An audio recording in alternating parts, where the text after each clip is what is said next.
Онуңар канча метр? 25 метр деп уккан мен.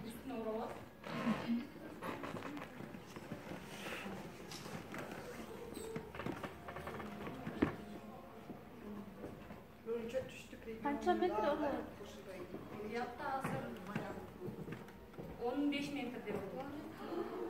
Ор эмеспи? Элди канча болот? Ордун азыр ороп бүткөндөн эмнеге айдан сурайбыз? Мынакей, могу сүрөттө көрүп атасыңар, ушул эле келектин бир түрү.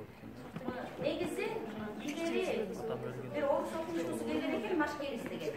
Ошол айткан экен да, кыргыздын аялын карап туруп, кайсы уруудан экенин, колунда эмне бар, кандай социалдык абалын баары билип койсо болот деп. Туурабы эле ушуну?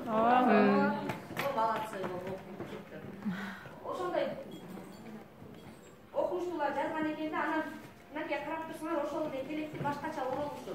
Демек бул кандайдыр бир урулук бул жерде айырмачылык бар да, бул сүрөттөрдү көрсөңөр. Мынакей. Анан үстүктө элечек негизи келеги менен чогуу комплексте кийилет. Келеги жок кийишпейт, же болбосо келектин гептакиясы жок кийишпейт, же болбосо гептакиянын өзүн кийип жүргөн дагы болбойт. Гептакиянын өзүн жалгыз кийип алып, кайнагасынын, кайнатасынын, кайын журтунун, улуу кишилердин көзүнчө гептакия менен жүрүү бул уят болуп саналат.